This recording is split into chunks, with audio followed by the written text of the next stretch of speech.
Yes, thank you for that. Yeah. A very, very good afternoon, and or should I say a good evening, since it's already 4 o'clock, 4:05. A very, very good evening to all of you, and a very warm welcome to today's exclusive webinar on From Compliance to Strategy, Using Legal Insights for Competitive Advantage, presented by IIM Calcutta in collaboration with VC Now. We are delighted to have you with us today for what promises to be a thought-provoking session. Together, we will delve into how businesses can move beyond mere compliance to strategically leverage business and legal insights, unlocking new opportunities and strengthening the competitive edge in today's ever-evolving corporate landscape.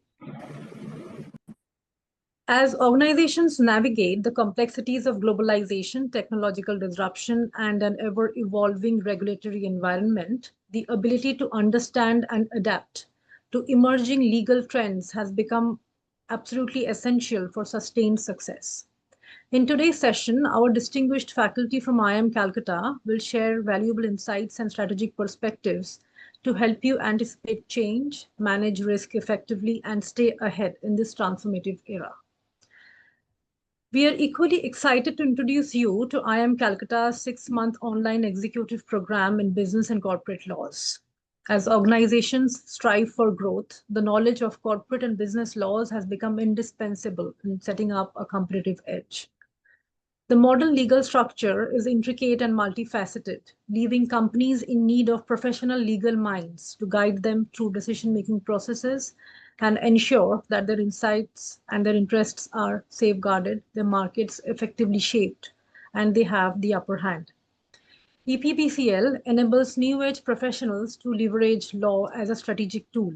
It provides unparalleled insight into how business and corporate laws work in practice and equips them with the knowledge to create robust legal frameworks for their organizations. Designed with working professionals in mind, this program equips participants with in-depth knowledge of corporate governance, compliance, legal strategy, and regulatory frameworks, thereby enabling them to thrive in leadership roles. Allow me to introduce our eminent speakers for today, Professor R. Rajesh Babu and Professor V.K. Unni. Dr. R. Rajesh Babu is a professor of public policy and management at the Indian Institute of Management, Calcutta. He has obtained his PhD in international law from Jawaharlal Nehru University, New Delhi. He possesses over 2 decades of experience in industry as well as academia. Just a moment, sorry about that. He has been a postdoctoral scholar in residence at the Graduate Institute of International and Development Studies, Geneva, a fellow at the Center for Studies and Research,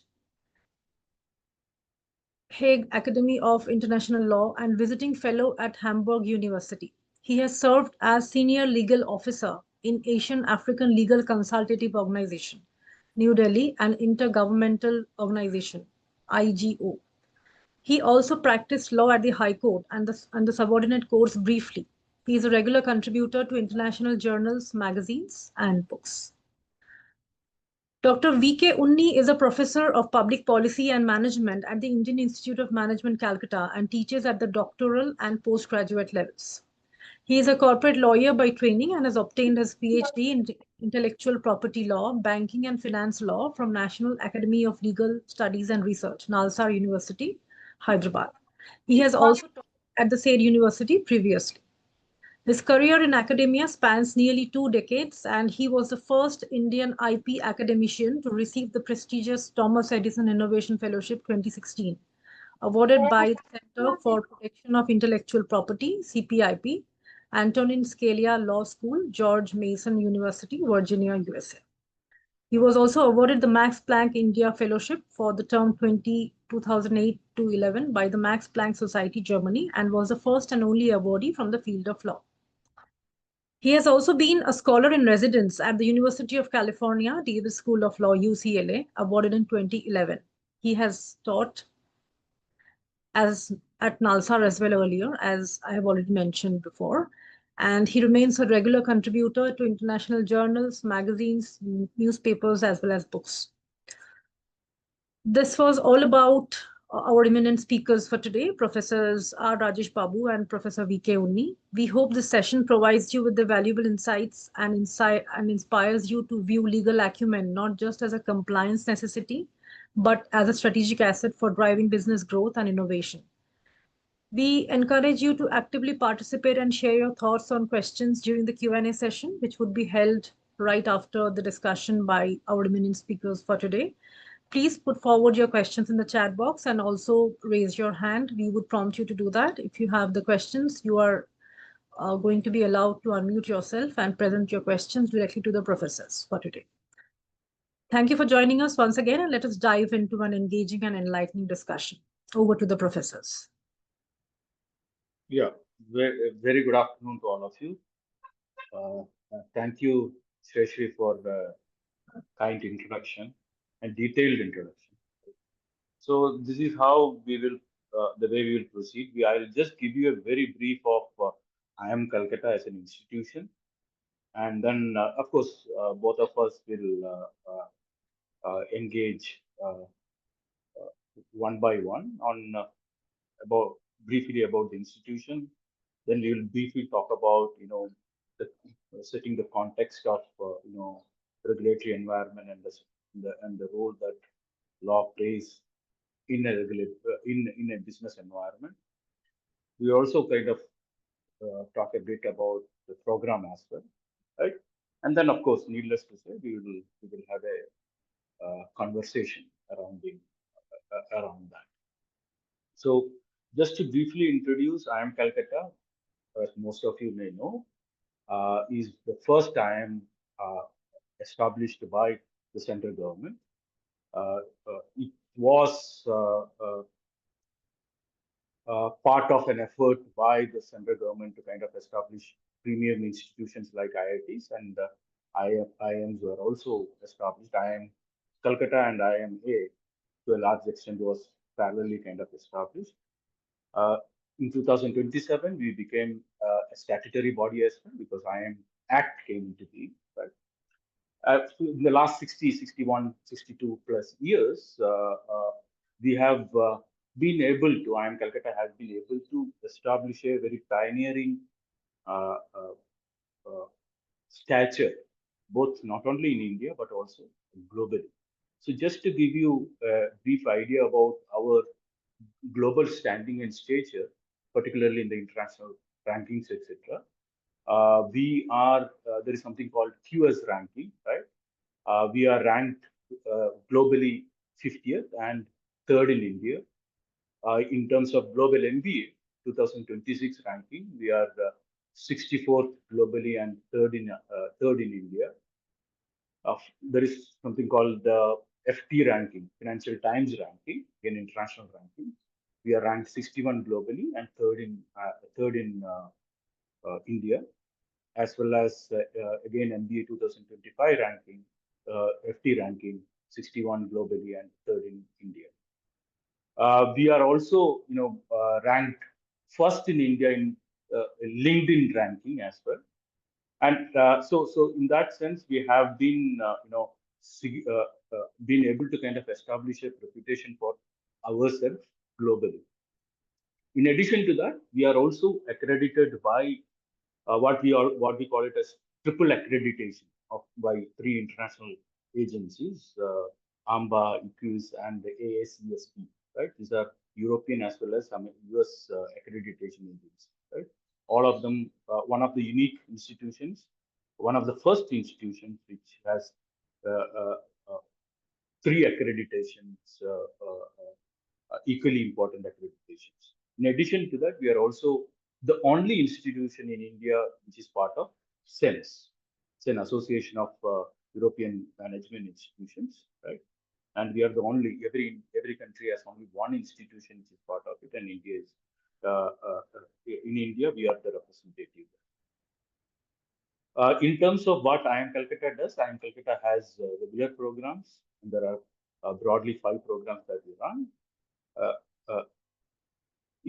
I'll probably be a bit louder. Okay, so I'm talking in laptop, so there's no mic to close it up. Okay, so IIM Calcutta has the regular MBA, 1 year MBA, then two programs which run with other jointly with other institutions.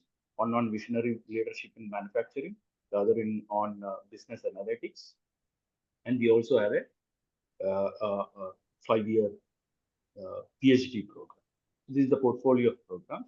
In addition to that, on the other side, we also have a large bouquet of executive education programs, right? So for example, last year we had short duration and long duration 160 programs, uh, training and capacity building efforts for government, etc. Of course, Professor Unni and I myself have been part of many of these capacity building efforts, particularly on contract management and procurements, etc. for Coal India, for Ministry of Defense, for oil marketing companies, etc. So and recently for telecommunication department as well, Department of Telecommunication. So last year we had trained around 7 to 8,000 uh, uh, participants as part of that portfolio programs. And one of the programs that we will discuss today, which is corporate regulations, is part of that segment, right? And a very well established segment in the sense that this is the seventh batch that we will be introduced to, right? So before I come back, I will also request Professor Unni again, as Shreyashi kind of pointed out, both of us are lawyers. By background, we are lawyers. I did some practice before I entered into industry, or rather in a diplomatic organization. Worked there for 7 8 years, then jumped into academics. For the last 16 years, I am in IIM Calcutta, uh, majorly focusing on dispute resolution, international trade and investment, corporate liability, contract management, broadly human rights and business and human rights. These are the broad areas that I cover. Professor Unni also has his own kind of area and domain of expertise. So I will also request Professor Unni to kind of few words before we start off. Yeah. Very good evening to all of you. Am I audible? This problem with mic can happen here also. Am I audible? Yes, Is the sir. voice Loud and clear? clear. Yes, sir, I you're will. audible. I will again amplify my voice because last class there was some issue with this mic, it seems. Anyway, as Professor Rajesh and Shreyashi has already given a very detailed introduction, this program which we are actually doing is going to be the 7th batch, and in the last 6 years we have actually gained a lot of experience, a lot of knowledge while working with students from various disciplines. So one thing which we learned was law, though, is a very important part of any organization, not just for a commercial organization. The only thing is, a lot of people don't really get a chance to formally study law. But law is really impacting almost all aspects, be it our personal aspects, be it the commercial aspect, be it the non-commercial aspects, even for NGOs and all. Many a times, legal framework becomes very important. So this is something which actually prompted us to think about a course which can really help people, either professionals from the field of law or even people who are actually handling compliance functions without having a formal degree. So it was in this context that we started the program around 2017-18. 1 year we couldn't do it because of COVID, but otherwise we have been doing this program for the last 6 batches are over. 7th batch would be this one.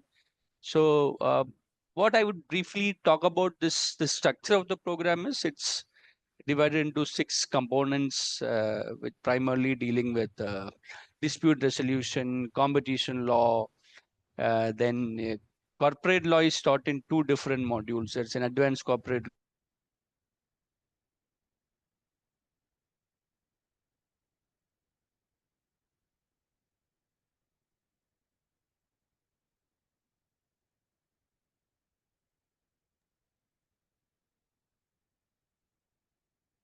So I think your Professor Unni has bandwidth, got frozen. yeah, bring he Yeah, is. network has external faculty. Unni, Ah, we broke, your voice broke, or rather connection broke for a few okay, okay. seconds. It's So it. maybe a second. Is it clear now? Is it Yeah, now audible? it's fine.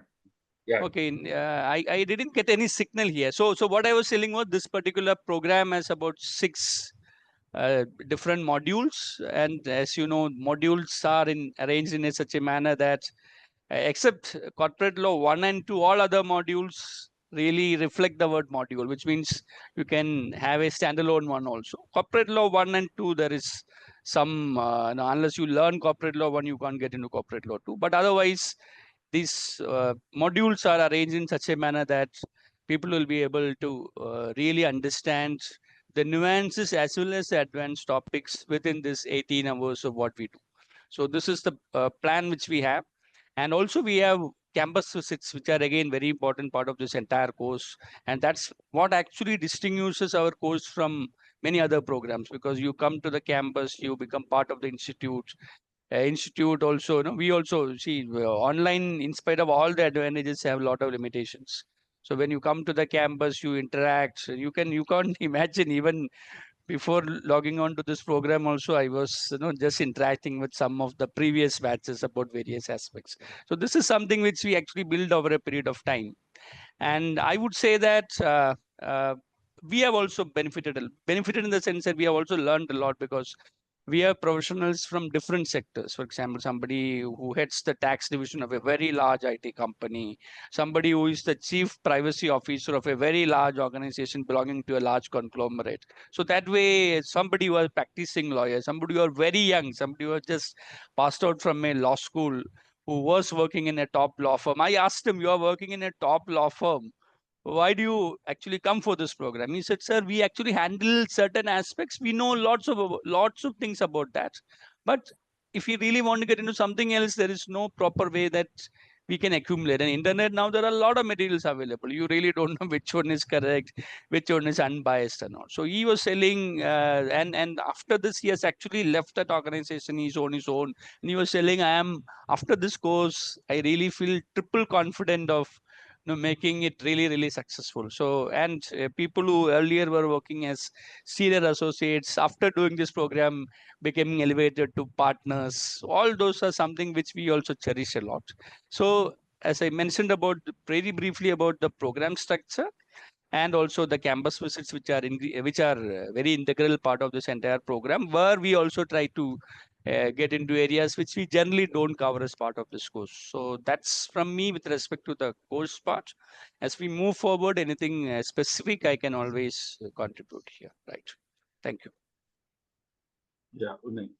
So just to kind of, give a context to uh, both the interaction as well as the program as such.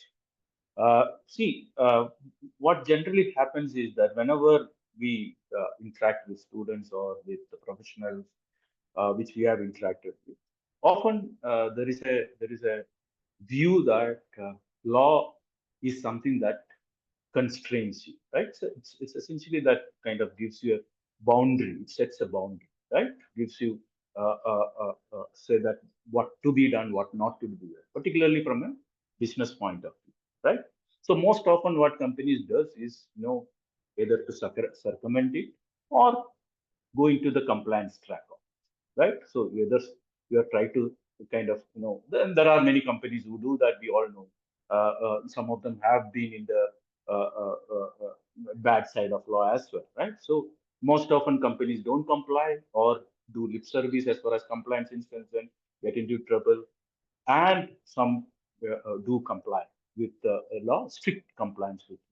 But the question that always one needs to ask is, from the point of business, is can law also act as a tool for providing competitive advantage in the marketplace? In the sense that, like for instance, in the 80s and 90s, where IT, information technology, right? Information technology was a tool which made, of course, the competitors came in later on, but as was a tool which made uh, uh, uh, companies use or leverage, even now for that matter, even now AI has come into play, right? To get advantage over the marketplace in terms of competition, right? But historically, law has always been the can a better understanding of law, or rather, I would put it as, a glass half full or glass half empty, depending on how you look at law, right? Most often we look at law as half empty, right? Uh, can we look at, in that sense, law as positively, trying to understand how law can be used to get advantage in the, from the business point of view, the competitor, right? So essentially, what I mean to say is that competitive advantage by strategically employing it to reduce cost, create unique products, avoid litigation, protect market position through legal tools like contract, intellectual property rights, right? By proactively understanding and utilizing essentially the legal landscape or legal environment. Can companies turn legal concerns into strategic assets for growth and success? So this is essentially the broad theme of what our Professor Unis and myself thought process was, and it is accordingly kind of designed. So in the sense that the ways in which law can provide competitive advantage in terms of risk management, companies can proactively manage legal risk. Most of the things that you find in a contract are essentially risk management tools, ensuring compliance and regulatory regulations and designing strong contracts to prevent costly litigation, cost reduction, litigation as a tool, strategic contract drafting, or jurisdictional advantage.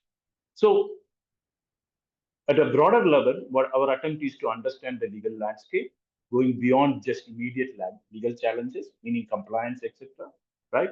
With a higher rule of law that offers more transparency and stable legal system. So, develop a legal plan. Is there a possibility that can the business person or a manager of a company or a person who is engaged with the law but has no formal degree of law, but at the same time, a person who is also part of the company, an in-house counsel or a lawyer for that matter, either outside or inside the company, can they come together in terms of devising legal plans, integrate law into business strategy? Does law plays a role in the boardroom while planning for the next 5 years, next 10 years in terms of legal strategy, right? Focusing on proactive measures, how to prevent litigations, right? So these are some of the aspects that we thought we will try to kind of structure it out. So if you look at, broadly the way in which companies or firms kind of position, one would possibly say that there are different levels at which a firm looks at law. For instance, it could be simply non-compliance, or rather trying to kind of take advantage of a scenario. Secondly, it could be compliance. Third would be it would be taking advantage stage. Then transformation prevention stage, advantage stage, and transformation stage. Different stages that the firms can do operate in the marketplace, right? So what would be best suitable for a particular company in a given context? So taking advantage of the way in which we kind of have structured the program and the cohort of people that that forms part of this program, which is essentially part of it would be business managers, etc., corporate heads, business managers, etc. Part of would be people who are formally having legal education, whether law or masters, etc., who are in-house counsel or practicing lawyers as well, right? So for the last 6 batches, the kind of cohort that we have got, the group of people that we have got is, as we are kind of trying to say, is that people who have even 20 years experience. Of course, the people also having 3 years, 2 years, 3 years experience in the industry, right? Bringing together, right? So we at IIM Calcutta believe in what we call it as co-creation of knowledge, right? It is not just a one-way process that I come to a class and then I do a lecture and then kind of go away, right? So every one of the persons who are part of that group has bring or add their own value to the class, right? So in that sense, there is a peer learning that also happens as part of it, apart from the networking part that Professor Ni already mentioned that happens in campus, etc. Right?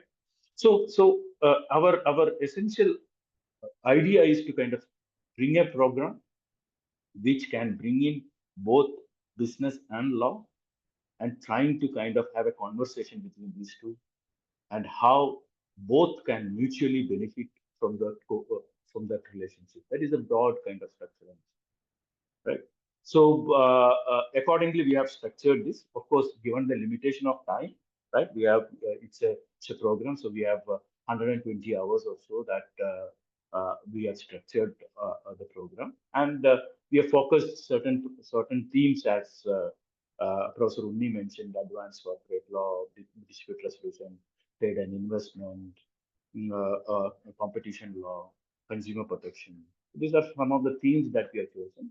But having said that, in the last 4 5 batches, we have also kind of introduced, depending on demand, one-off lecture on specific aspects as well. So, for example, last year we had a request for AI regulations, right? Globally, what is happening? So we brought in a specialist to kind of understand those aspects, right?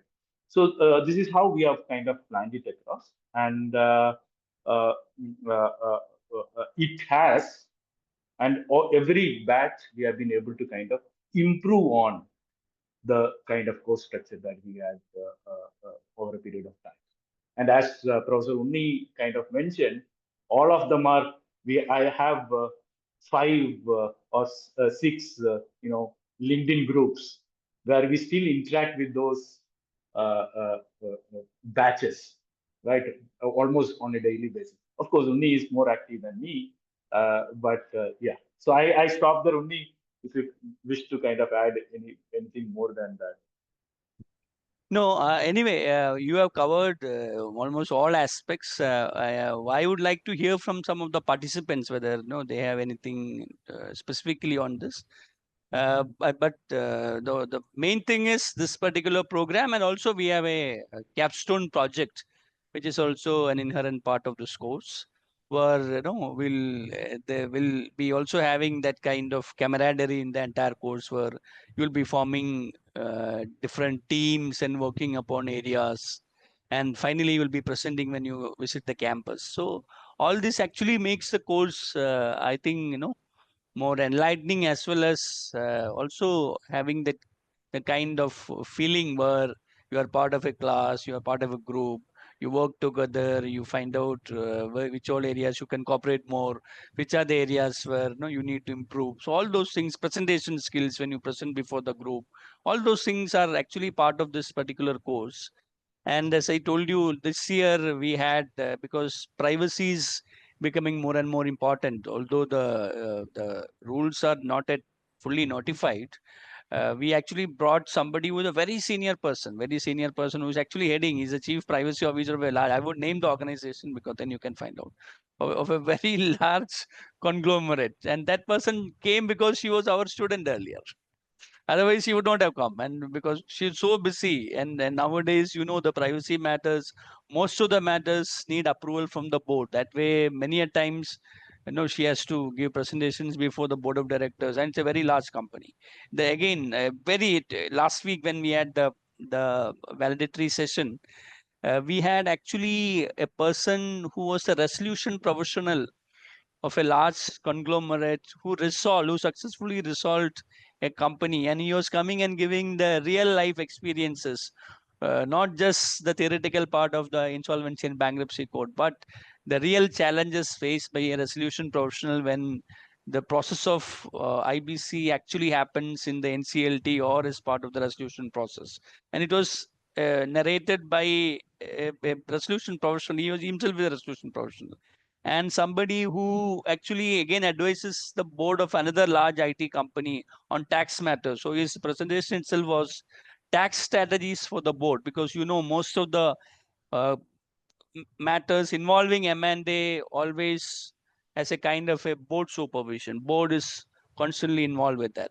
And this gentleman, even though he's not part of the board, he's a regular invitee to the board.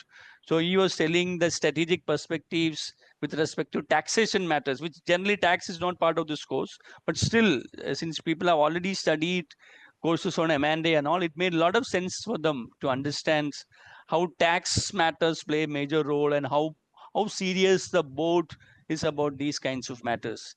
And as Professor Rajesh was telling, with respect to the kind of governance and all, just think about 10 years back, who thought about the board of directors talking about global warming or climate change? Today, that is an inherent part of any board discussion. So that's what I'm saying. The times are changing. We are also constantly trying to update ourselves.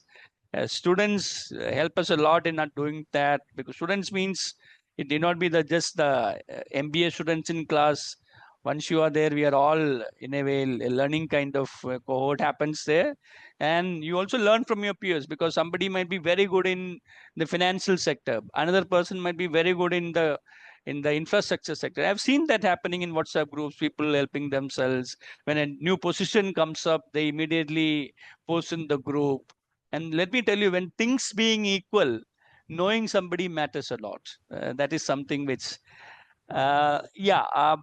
banking per se is not being covered, but NCLT, we have extensive discussions on the insolvency and bankruptcy court. So there, banks, committee of creditors, most prominent ones being banks. So that will be discussed. Right. Yeah. So this is what I want to just supplement to what Professor Rajesh was saying. But otherwise, I'll stop here. Yeah. Now we can, I mean, if there is any questions or clarifications, we can take it up. Of course, one of the questions that people will say that ask, and I am anticipating that, or you may have that, how well, how if this program will help you, right? See, the point I am trying to say is that like any program, any degree program or an LLM, etc., most programs gives you tools in your hand. How you are going to use that tool, right, is definitely up to you, right? Uh, uh, whether would this program put you, particularly from the point of view of law, in a better place position than others? Definitely yes. But how you are going to use that in your workplace, in your future employment opportunities, that is significantly up to you. And having said that, one also look at the branding part of it. IIM Calcutta does opens up doors, but again, as I said, simply opening up the door does not necessarily mean you will be able to do that. It is up to you, individual abilities, how much value add that you can bring in, how much serious you are. Are you here for just a certificate, or are you here to learn? These are all factors that are individual based, and one has to take that call individually as far as such programs are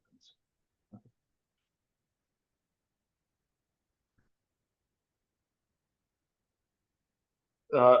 How does so Palab as a question? How does the EPBCL program balance legal theory with practical business application, especially the professions who are not from the legal background? The point essentially is that hardly I and Unni, one of the things that we generally, I mean, not do is even referring to provisions or sections, right? First of all, law in itself, we're not talking about legal theories, right?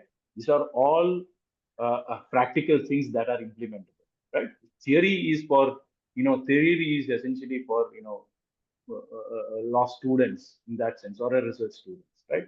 Here, whatever we are going to discuss is practical aspect. But even in that practical aspect, we generally don't go for, section wise or provision wise or definition wise, right? Which is very important. Remember that. But we most often look at case studies. We look at problem based methods, right? Contextualize each of the issues that are there in a case or a context, etc. Right? So that it's not just the lawyers that appreciates the classroom and the discussion that possibly may follow, but also anybody who has an understanding of the business environment can appreciate the relevance of what we are discussing. So point I'm trying to say is that, of course, whatever is getting discussed is very, very practical, not theory comes into play, right? But even in that practical aspects, we are not going by the statute or provisions, but rather by more by case laws and problem-based methods, right? Only please jump in Yeah. as and when you require. Yeah. No. What you said is 100%, 200% correct. So our, for example, in IIM, the the the core constituency, what I am talking is about the residential students. Hardly 1 or 2% would be having a formal degree. So From a we law are, degree. we are by design forced to always have a course which is more appealing to the students who are not really trained in the field of law. So that's we always take care. But as you know, there will be some formal kind of, for example, in an 18-hour course, certain basic things you have to learn. Then only the practical things will also make Yes. sense. Those things we'll cover in a manner where we don't really give importance to section number or subsection number. That is, Companies Act consists of 470 sections. Many have 5 to 10 subsections. So it's impossible to cover Companies Act in 18 hours through sections, right? So that's not the way we will do it. It's not possible also. So we always do it through some case studies, some of the real live example. Real example. There are a lot of examples. The only thing is you have to be a bit you have to closely watch how things play out and all. So that we generally do. For example, some of the I can tell you at least some of the discussions which we had on advanced corporate law 2, primarily covering merger, was the demerger of the FMCG business of Tata Chemicals, which a lot of people can easily relate to. Tata Salt, the salt business got transferred and vested with the Tata Consumer Products Limited. Tata Chemicals continued without the salt business. So all those things, when you actually give it the live examples, so many a times people appreciate them. That's what I have seen in the last 6 batches. And it's not that we only teach here. We have various other courses where we teach. Just last week, from 21st to 26th, we had a program for Ministry of Information, Ministry of Telecommunications, where it was primarily focused on M&A as well as insolvency and bankruptcy ABC. court. People might wonder why Department of Telecom should know about all these, because they are actually shareholders in Vodafone Idea. I mean, Government of India has taken a stake in Vodafone Idea. Many of them are their nominee directors. They were completely clueless. What are these concepts and all? So we were, the way in which the kind of feedback which we got, we were also very thrilled after seeing the feedback, because they were telling, and none of them are from the field of law. So they were telling, after this, we were clearly able to understand. Earlier, they were knowing some provision, but they never knew why these things were needed, why these things are they are being insisted upon to do all those things. So that way we could also contribute. That again, contribute, I mean, it's a kind of a knowledge sharing, where they also, so because we had 2 of the directors, 2 members were actually director board members of MTNL and BSNL. So they are the government nominees in their board. So they were also sharing their experiences, which is very, very difficult to get in any other institute, that I can tell you. And I can tell you the last program, the EPBCL's batch 6, when they ended for the validatory session, we had the CMD, the chairman, the managing director and CEO of HDFC Ergo coming and addressing them. So these things only IIM Calcutta can actually do, because IIM Calcutta, with its vast network of alumni, the kind of contacts which it has, all those things, it's something which we are very proud about. And another good thing is our dean also being the director of this program, will also that way be helpful for us, because he will be able to understand what are the first-hand problems, and that way, from whatever little support from the institute side, that will be always there, right? So when the classes will start generally, that I think Shreyashi will address that. Labor law, Monica's question on labor law is part of the program. We have not formally put that there, right? But depending on demand, if at all there are people who really want a labor law session on that, we have done. Not the last batch, we didn't. There was no demand, we didn't do it. But last batch there was a demand, and we had requested labor law being covered. Right. So in the formal score structure, you will not find that. Okay. How is Mohan going to help the CA having an experience of 10 years? As I as I was kind of trying to say, this program is essentially to broaden your horizon, broaden your knowledge base in terms of specific aspects. In addition to the kind of cohort that you will be interacting with, the peer cohort that you will be interacting with, right? Both from the point of view of a company, organization, internal organization, as well as externalities of our concern. So, how much value add that you want to bring in, it depends purely, as I said, purely on you. Yeah, how much value that you want to extract from this program is also definitely up to you, right? But I see significant amount of advantage in terms of academic, the breadth of knowledge that you may increase, the kind of uh, uh, uh, participants that you would engage with, right? And the application of some of these concepts that in real life world that would apply. So that again purely up to. And as I was kind of trying to say, most of our programs, at least there has been 4 to 5 CAs. I don't know exact number. I don't remember, but generally has been there. No, Professor Rajesh, the number would be more. More, possibly more. Yeah. So most of them are actually CA and CS together. I also asked them, why did you join this program? Then they were saying, see, we handle a very niche sector, but beyond that, we never had any formal opportunity to learn, so we joined. For example, the gentleman which I was talking about, he's a CA with 24 years experience. Somebody who reports to the board, right? And most probably will be the next CFO of the company. So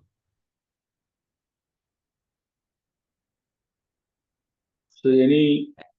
Yeah, and with NCLT and IBC becoming very important even for CAs, I think because NCLT, because IBC only it's a separate law, but also then there are many other things which are getting interrelated. So those things would be interesting. Yeah, so that's what they were saying. Yeah. Okay. Good. So while there are more questions, if at all. Yeah, of course, Bhaskar. I mean, that's what Professor Unni was saying. There are people who have CA and CS are applying. I have applied and been part of the program, completed as well. Okay. So one thing that just to kind of clarify further. So in addition, so this is a hybrid program, right? About 70% of the program is delivered online, right? On Sunday 10:30 to 12:30, right? Every Sunday, like 12:30 to 10:30 to 12:30. The remaining about 30% of the program is held to 2 campus visit in at IIM Calcutta campus. IIM Calcutta campus is 150-acre campus, 135-acre campus with 7 lakes. Very green, beautiful campus. So that is one aspect. Second aspect is in addition to the formal kind of thing, that is the classroom engagement. As Unni just mentioned, there is something called capstone project, right? Capstone project is a group project. You will be the entire class will be divided into 4 or 5 members, and these 4 or 5 members will identify a topic, a niche topic, dive deep into that, and also they are expected to kind of make a presentation. Of course, there is a report, and also make a presentation that is evaluated as well. Remember that as well. Okay. So a lot of team activity, etc. also kind of plays. Okay.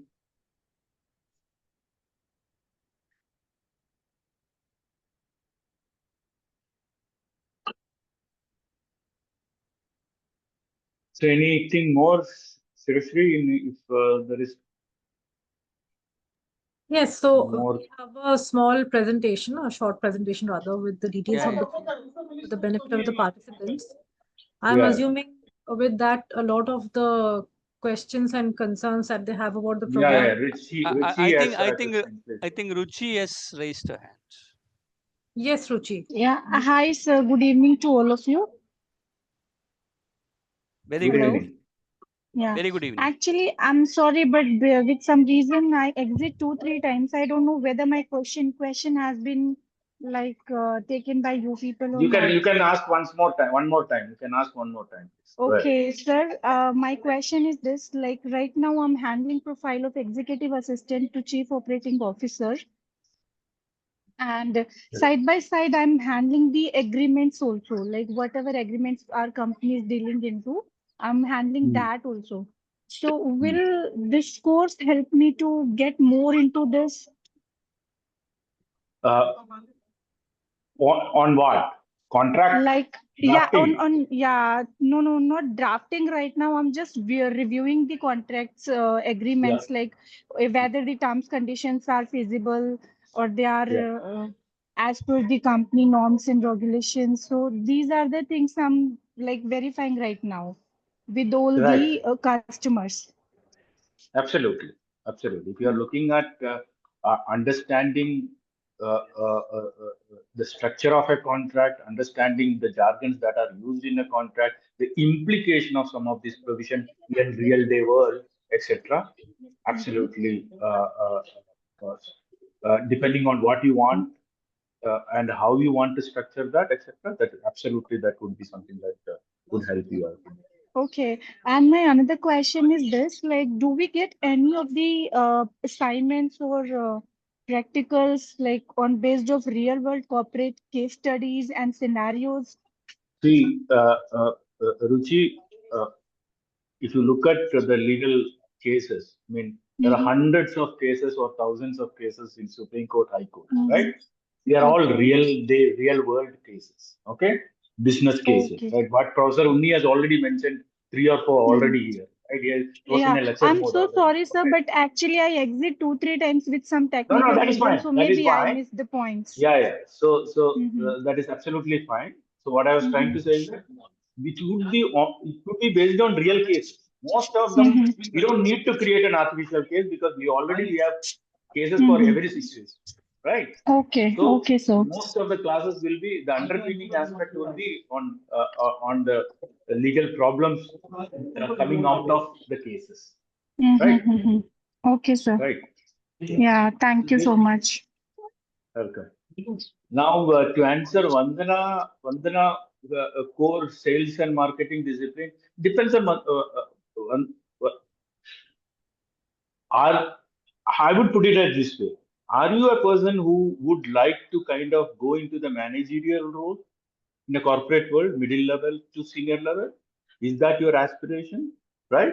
If that is your aspiration, and you want to understand, because every decisions in a company has liabilities, responsibilities, implication for company, personal implications, right?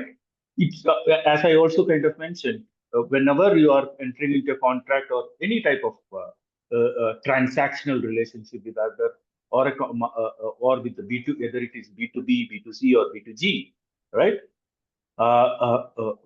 At any capacity as a manager, right? Even for that matter, sales and marketing. One of the critical module that comes into play is the consumer protection, B2C, right? Of course, B2B also comes into a competition context, right? So if you are a person who wants to grow in your corporate ladder, right, and you want to broaden your understanding of the regulatory environment, this would be a course for it. Okay. Yeah, and also I will add on to what Sir Rajesh was telling. For example, if you are in a position where you are in a where it also involves taking important decisions. Sales and marketing pricing is a very important parameter. Pricing can also be looked upon from the competition law lens, because there are a lot of instances where companies have been held liable by the competition commission for certain predatory pricing practices, which could even be treated as something called as abuse of dominant position. So there are different ways of connecting to this, but I really don't know what kind of level you are and how you want to take it forward. But there are always very exciting interfaces with sales and marketing. That I fully agree with Professor Rajesh. Yeah.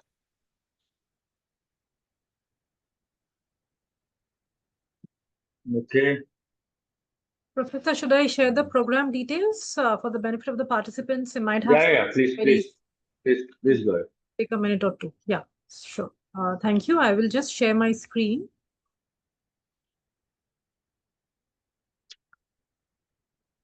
Yes, I hope my screen is visible to everybody.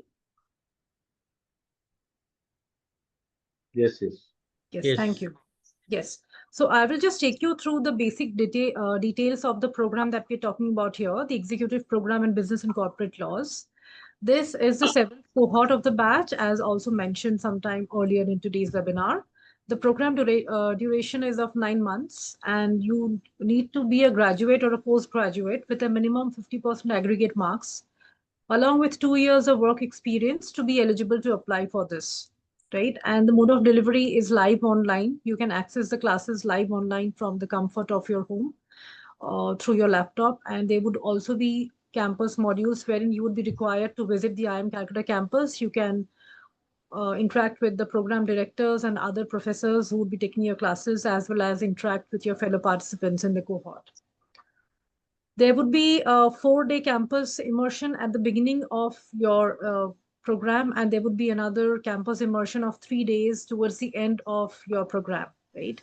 Your classes will be held on every Sunday, 10:30 a.m. to 1:30 p.m. on the online mode, as mentioned. And there would be also some extra classes on select Saturdays from 12 noon to 3 p.m. These classes would be informed to you well in advance, of course, so that you can plan your day and your weekend. You would be receiving a certificate of completion upon successful completion of the program, provided you meet all the criteria to be eligible for this. More of that would be shared, of course, later on. You would also be awarded with the alumni status, the IIM Calcutta Executive Education Alumni status, once you complete your program and you are awarded with the certificate of completion. The program fee for this particular program is 2,75,000 plus GST. This is to be paid in 3 installments. We also have some, what should I say, not financing options. I would say, so we have a tie-up with certain agencies which can help you with financial assistance for the program fee if you should need it, right? You can contact with us. We have shared the number of Ms. Shivani.Sharma, who is also here with us today during today's webinar. She is handling the program with regards to taking care of the candidates' requirements. She's a program manager. Her number would also be shared with you at the end of today's session, at the end of this presentation. It is also there in the chat box. Request Shivani to also share her details once again, please. And I move ahead. This is a sample of the certificate of completion, which you would be awarded with once you are done with your program and you successfully meet the eligibility criteria for this completion certificate. Eligibility criteria usually consists of maintaining a particular percentage of attendance during your sessions, and of course, sitting for the evaluation processes, which would be happening towards the end of every module or throughout the program. If we talk about the program modules, the first module is Advanced Corporate Laws 1 and 2. You have further details mentioned on screen. I am not going to take much time with it because I'm sure many of you would be having further queries at the end of the session. I would not want to use that time, and I'm just mentioning the headers of the program modules that we have. The second program module is Dispute Resolution, National and International. Then we have Legal Framework for Competition and Consumer Protection. We have the International Trade and Investment Law. We have another module on the Protection of Intellectual Property Rights, IPR. Further details of each module is visible to you on screen. I will just hover here for a few seconds before I move on to further modules. That's there in the next slide of the presentation. Yeah, so yes, so basically these are the modules that we have. We have further details under each module, which would be discussed at length with Ms. Shivani. If you should reach out to her, she will provide further details, right? And as mentioned, the last day to apply for joining this program is the 31st of October. The program commences in the second week of November. The application link is also going to be shared in the chat box. Request Shivani to please also share the application link in the chat box if anybody should feel inclined to go through the details and connect with us and apply for this right away, since we have limited seats available. This is an image from the valedictory ceremony of one of the last cohorts of the EPBCL program. Yes, so once again on screen, we have the contact details of Ms. Shivani Sharma, her contact numbers, and the email ID as well. That has also been shared in the chat box. I will now stop the presentation, and we will be taking in further queries from the participants today.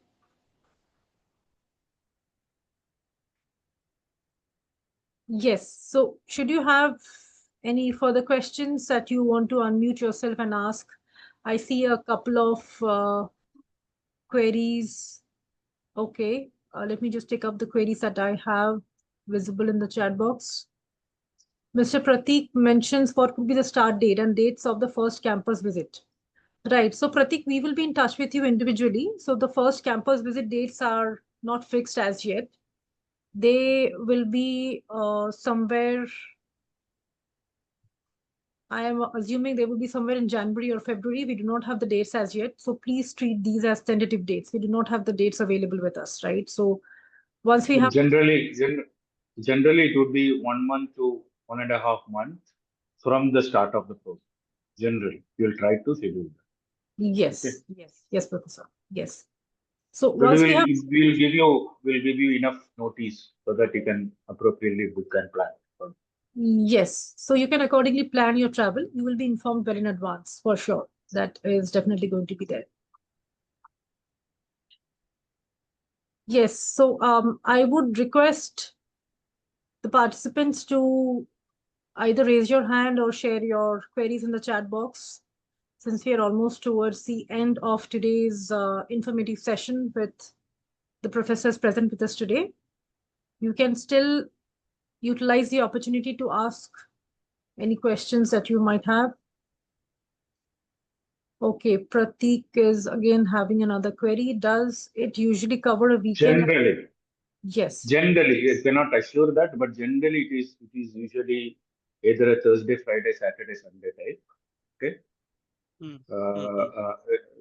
At least the last batches has been like that. Okay, so and you can fly back on a Sunday, right? So usually we utilize Thursday, Friday, Saturday, Sunday. So minimum leave from your job. Yes, indeed. And this is something that we usually try to maintain for all of the executive education programs, because we understand that you have your own professional commitments as well. So we do try to maintain that. Yes. Okay, Shreyashi, let's close then. Yes, I think there are no further queries from the participants. And I would like to thank all of you for joining in today for today's webinar. And for people who came up with the concerns and questions that they have, thank you so much for interacting and ensuring that this is an interactive session with all of you. And last but not least, thank you, professors, for taking time out of your busy schedules and making this happen for all of us. Thank you. Thank you, sir. Thank you. Bye. Thank you so much. Bye-bye. Thank you, Bye. everyone. And we will be in touch with all the participants. Shivani would be connecting with all of you. Have a great weekend ahead. Thank you, professors. Thank you.